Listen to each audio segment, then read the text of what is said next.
हाँ तो भाई, क्या हाल है सबके? तैयारी चल रही है तो शुरुआत करते हैं। आज हम लोग वॉल्यूम 13, और आई होप आप लोग सारे के सारे वॉल्यूम हमेशा सुन रहे होंगे। और अगर सुन रहे होंगे तो ज़्यादा बेटर है, नहीं सुन रहे होंगे तो फिर और भी बेटर है। क्या ही बोल सकता हूँ मैं। देखिए, मैंने 12 वॉल्यूम बनाए हैं और आगे चल के 50 वॉल्यूम और आएंगे। सुनना ज़रूर, करना ज़रूर उसको, बहुत मज़ा आएगा जब एग्ज़ाम दोगे तो। मैंने बताया था कि रेट ऑफ ट्रांसपायरेशन पोटोमीटर से नापते हैं। रेट ऑफ ट्रांसपायरेशन पोटोमीटर से नापते हैं। और जो गटेशन प्रोसेस बताया था, जिसमें क्या होता है, वाटर का एलिमिनेशन होता है ना, फ्रॉम साइड ऑफ लीफ। ये होता है हाइडाथोट से।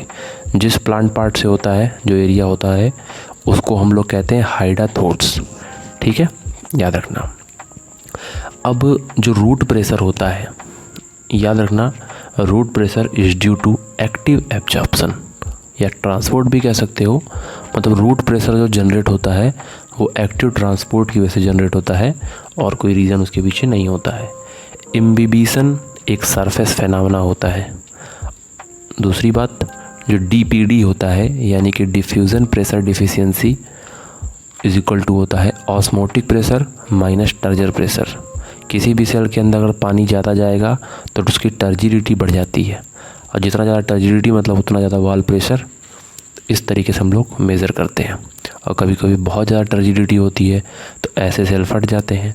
आप लोगों ने पके फ्रूट्स तो देखे ही होंगे उसी तरीके से। अच्छा चलो ठीक है, रेट ऑफ ट्रांसपायरेशन की बात कर लिया। एटमॉस्फेरिक प्रेशर कौन मेज़र करता है? मैनोमीटर। ठीक है, तो गटेशन बता दिया मैंने, ट्रांसपायरेशन बता दिया आपको। गटेशन याद रखना कि गटेशन पॉजिटिव रूट प्रेशर की वजह से होता है। ठीक है, और C3 प्लांट जो होते हैं, देखो प्लांट अपने देखो C3 प्लांट, C4 प्लांट, इसमें से जो C3 प्लांट होते हैं उनमें कुछ ज़्यादा ही पानी का लॉस होता है। अब पानी का loss from aerial part transpiration कहते हैं, आपको अच्छी तरीके से पता है। गटेशन और ट्रांसपायरेशन में क्या डिफरेंस है?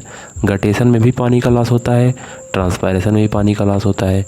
तो डिफरेंस क्या होता है? तो डिफरेंस याद रखना कि गटेशन में जो पानी का लॉस होता है वो होता है लिक्विड फॉर्म में, और ट्रांसपायरेशन में जो पानी का लॉस होता है ना, वो होता है क्या, आपका एरियल फॉर्म में, और सॉरी मतलब वाष्प के फॉर्म में, गैस के फॉर्म में होता है। ये चीज़ याद रखना। दूसरी चीज़ मैं आपको बता दूं कि जो वाटर पोटेंशियल होता है ना, वो वाटर का सबसे ज़्यादा होता है, मैक्सिमम होता है वाटर का। ठीक है, और फिर नाइट्रोजन फिक्सेशन के बिना पेपर नहीं बनेगा। कोई ना कोई बैक्टीरिया, चाहे वो नाइट्रीफाइंग बैक्टीरिया हो, चाहे डीनाइट्रीफाइंग बैक्टीरिया, मतलब नाइट्रोजन फिक्सेशन करने वाली, या मतलब एटमॉस्फेरिक नाइट्रोजन को फिक्स करने वाली इन्वायरमेंट में, या उसको उड़ा देने वाली बैक्टीरिया। तो जो बैक्टीरिया नाइट्रोजन का फिक्सेशन करती हैं, है ना, उनको हम लोग कहते हैं नाइट्रीफाइंग बैक्टीरिया।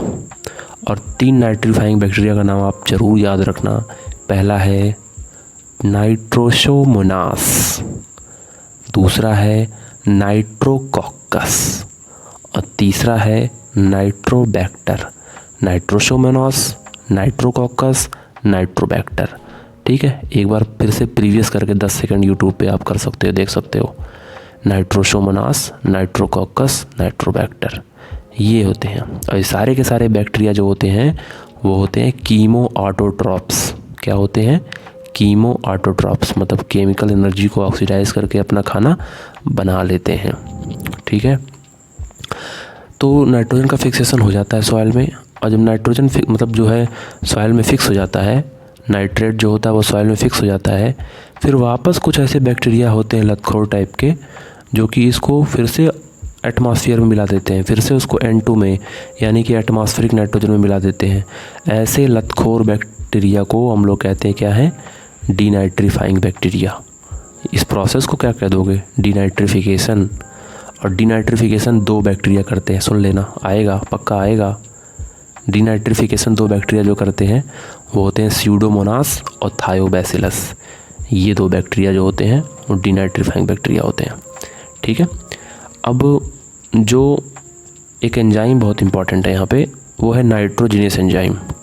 खूब भर भर के मौजूद होता है। जो प्रोकैरियोट्स यानी कि बैक्टीरिया वगैरह होते हैं, उनमें जो एंजाइम होता है ना, नाइट्रोजिनेस, बहुत ज़्यादा अमाउंट में होता है। है ना। हम कह सकते हैं कि नाइट्रोजिनियस एंजाइम सिर्फ प्रोकैरियोट में ही होता है। तो हम एक बात और कह सकते हैं कि जो नाइट्रोजिनियस एंजाइम प्रेजेंट होता है वो कैसे बना होता है, तो याद रखना ये होता है मॉलिब्डेनम आयरन प्रोटीन, या आप शॉर्ट में कह सकते हो क्या, MOFE प्रोटीन। ठीक है, तो ये सब चीज़ें हमें देखने को मिलती हैं। तो नाइट्रोजन फिक्सेशन इम्पॉर्टेंट है। जो मैंने बात बोली याद रखना कि किस तरीके से नाइट्रोजन अमोनिया में कन्वर्ट हुआ, इसको हम लोग नाइट्रोजन फिक्सेशन कहते हैं, है ना। और फिर अंत में आपको नाइट्रीफाइंग बैक्टीरिया भी मैंने बताई। ठीक है, अब नाइट्राइट जब नाइट्रेट में कन्वर्ट होता है, नाइट्राइट जब नाइट्रेट में कन्वर्ट होता है तो इस वहाँ पर एक बैक्टीरिया इन्वॉल्व होता है, उसका नाम होता है नाइट्रोबैक्टर। तो सब याद रखना, नाइट्रोसोमोनास के बारे में, नाइट्रोकॉकस के बारे में, नाइट्रोबैक्टर के बारे में। नाइट्राइट से नाइट्रेट को कन्वर्ट करेगा नाइट्रोबैक्टर, याद रखना। ठीक है, और जैसे जो ऑर्गेनिक नाइट्रोजन होता है ना, चाहे वो डेड प्लांट से या एनिमल से कहीं से भी बने, वो जब अमोनिया में कन्वर्ट होता है, मतलब कहीं से भी नाइट्रोजन जब अमोनिया में कन्वर्ट होता है तो इस प्रोसेस को हम लोग अमोनिफिकेशन कहते हैं। बहुत सिंपल सी बात है। तमाम तरह के एलिमेंट्स सॉइल में मौजूद होते हैं। कैल्शियम वगैरह जो होते हैं वो रूट ग्रोथ जो होता है प्रोसेस, उसके लिए बहुत इंपॉर्टेंट होते हैं। लेकिन एक कैल्शियम में जो है माइनस पॉइंट ये होता है कि जो कैल्शियम होता है वो इमोबाइल होता है, यानी कि चलता फिरता नहीं है वो एलिमेंट प्लांट के अंदर, है ना। अगर मान लो कोई बूढ़ा पत्ता है, पत्ता झड़ता है पुराना होके, तो क्या होना चाहिए, सारा का सारा न्यूट्रिएंट झड़े हुए पत्ते में नहीं जाना चाहिए, यंग प्लांट में चला जाए और बाकी उस प्लांट पार्ट को यानी कि उस पत्ते को गिरा दो, उसमें कोई न्यूट्रिएंट ना रहे। लेकिन कैल्शियम रह जाता है, कैल्शियम इमोबाइल होता है ना, भाग नहीं पाता उस झड़ रहे पत्ते से। और बाकी जितने ये आपके होते हैं नाइट्रोजन, फास्फोरस, पोटेशियम, ये सब मोबाइल एलिमेंट्स होते हैं, तो ये जो होते हैं आराम से वहाँ से भाग लेते हैं। तो नए, अगर कभी आपसे पूछे कि कोई पुराना पत्ता है तो उसमें क्या पाया जाएगा, तो वहाँ पर कैल्शियम पाया जाएगा ज़्यादा अमाउंट में, क्योंकि वो इमोबाइल होता है। ठीक है, और कोई नए में क्या पाया जाता है, तो याद रखना नाइट्रोजन, फास्फोरस और पोटेशियम ये सब वहाँ पर पाया जाएगा। ठीक है, तो इसके बाद से एक चीज़ मैं आपको बताऊँ, क्वेश्चन के फॉर्म में मैं बताता हूँ कि जब बोरॉन की डिफिशियंसी हो जाती है तो कलीफ्लावर में ब्राउनिंग होती है। जब बोरॉन की डिफिशियंसी हो जाती है तो कलीफ्लावर में ब्राउनिंग होती है। तो क्वेश्चन कभी भी सामने आए आपको कि browning of cauliflower is due to, तो तुरंत बोरॉन ही लगाना, कहीं और आगे मत जाना। Boron, browning of cauliflower. और मॉलिब्डेनम के बारे में मैंने बताया कि मॉलिब्डेनम एक ऐसा एलिमेंट है जो कि नाइट्रोजन फिक्सेशन में बहुत हेल्प करता है, और नाइट्रोजिनस एंजाइम में MOFE प्रोटीन होता है, बहुत अच्छे तरीके से बताया था। ये सब जितने भी आप सुनते हो माइक्रो न्यूट्रिएंट, मैक्रो न्यूट्रिएंट, ये अमाउंट के बेसिस पे होते हैं। मैक्रो न्यूट्रिएंट मतलब ज़्यादा अमाउंट में चाहिए हो, माइक्रो न्यूट्रिएंट मतलब कम अमाउंट में चाहिए। तो दोनों इक्वली इंपॉर्टेंट होती है, नहीं कि मैक्रो ज़्यादा इंपॉर्टेंट है और माइक्रो कम इंपॉर्टेंट है, दोनों इक्वली इंपॉर्टेंट होते हैं। जिंक एलिमेंट का नाम सुना होगा आपने। तो जिंक एलिमेंट प्लांट को चाहिए होता है, जिसकी मदद से प्लांट ग्रोथ रेगुलेटर ऑक्सिन का फॉर्मेशन करता है। ऑक्सिन का नाम सुने हो ना। अगर जिंक ना रहे तो ऑक्सिन भी नहीं बनेगा, इसलिए जिंक का रहना बहुत इंपॉर्टेंट है। ठीक है, तो ये बोरान की वजह से बताया मैंने आपको, जिंक की वजह से बताया, मॉलिब्डेनम वाली बात बताई। तो सुनते रहना बहुत ध्यान से। ठीक है, और आपने इसमें अल्फ़ा कीटोग्लूटारिक एसिड का बहुत नाम सुना होगा अपने सिलेबस में। तो याद रखना, अमीनो एसिड, जितने भी अमीनो एसिड के फॉर्मेशन होते हैं वो अल्फ़ा कीटोग्लूटारिक एसिड से ही होते हैं। ठीक है, अब और क्या बात करूं आपसे, सलवाल के जो सबसे बाहर का लेयर होता है मिडिल लैमिला, वो बना होता है कैल्शियम पैक्टेट से। तो यानी कैल्शियम की मात्रा वहाँ पर भी खूब होती है। अब इसका नाम है मिडिल लैमिला, लेकिन सलवाल के सबसे कहाँ होता है, बाहर होता है। ठीक है, इस तरीके से। अब आपको नाइट्रोजन फिक्सेशन करने के लिए तमाम तरह के बैक्टीरिया होते हैं, फ्रैंकिया, राइजोबियम। ठीक है, कुछ जो होते हैं प्लांट में सिम्बायोटिक होकर करते हैं, कुछ फ्री लिविंग होकर करते हैं। अच्छा, कभी आपको रोडोस्पाइरलम नाम का बैक्टीरिया, फिर से सुन लो, रोडोस्पाइरिलम, अगर इस नाम का बैक्टीरिया दिखे तो याद रखना ये भी नाइट्रोजन फिक्सिंग बैक्टीरिया है, लेकिन एनारोबिक होता है। क्या होता है? एनारोबिक। बाकी जो भी आप सुनते हो एजिटोबैक्टर, बेजरिंकिया, ये सब के सब एरोबिक होते हैं। और ब्लू ग्रीन एल्गी के बारे में आपको पता ही होगा, नॉस्टॉक, एनाबीना, ऑसिलेटोरिया, ये सब ब्लू ग्रीन एल्गी होते हैं। इनमें हेट्रोसिस्ट पाया जाता है ना। बैक्टीरिया सोल मेंबर होता है मोनेरा का। मोनेरा में नॉन सेरोलॉजिक सेल वॉल पाई जाती है। एनएसिटिल ग्लूकोसामीन की, एनएसिटिल म्यूरेमिक एसिड की सेल वॉल पाई जाती है, यानी पेप्टाइडोग्लाइकॉन। तो ये सब चीज़ें आप याद रखो। और नाइट्रोजन की कमी से याद रखना क्लोरोसिस और नेक्रोसिस दोनों हो जाता है। ठीक है। अब अगर बात करें, पानी की ज़रूरत खूब होती है प्लांट को फोटोसिंथेसिस में, भाई होती नहीं होती है। तो पानी जब बॉडी के अंदर एंटर करता है तो पानी का क्या होता है, फोटोलिसिस होती है उसकी, है ना। और वहीं से जो होता है वहाँ पर ऑक्सीजन गैस निकलती है। जब फोटोलिसिस होता है वाटर का तभी ऑक्सीजन गैस निकलती है। तो फोटोलिसिस होने के लिए क्या क्या चीज़ ज़रूरत होती है, तो याद रखना 2 चीज़ चाहिए होता है। एक फोटो यानी कि लाइट, और दूसरा क्लोरोफिल। तो 2 चीज़ ज़रूरी होता है, लाइट और क्लोरोफिल। ठीक है। और C3C4 प्लांट के बारे में खूब सुने हो। C4 प्लांट बेटर होता है, फोटोसिंथेटिकली मोर इफिशिएंट होता है दैन द C3 प्लांट, है ना। क्योंकि C4 प्लांट के पास खूब ज़्यादा अमाउंट में क्या पाए जाते हैं, क्लोरोप्लास्ट। अरे भाई क्लोरोप्लास्ट, हे भैया क्लोरोप्लास्ट। क्लोरोप्लास्ट डबल मेम्ब्रेन होते हो कि नहीं होते हो? हाँ होते हैं। तुम्हारे अंदर जो है स्ट्रोमा लैमेली पाया जाता है, नहीं पाया जाता है? हाँ पाया जाता है।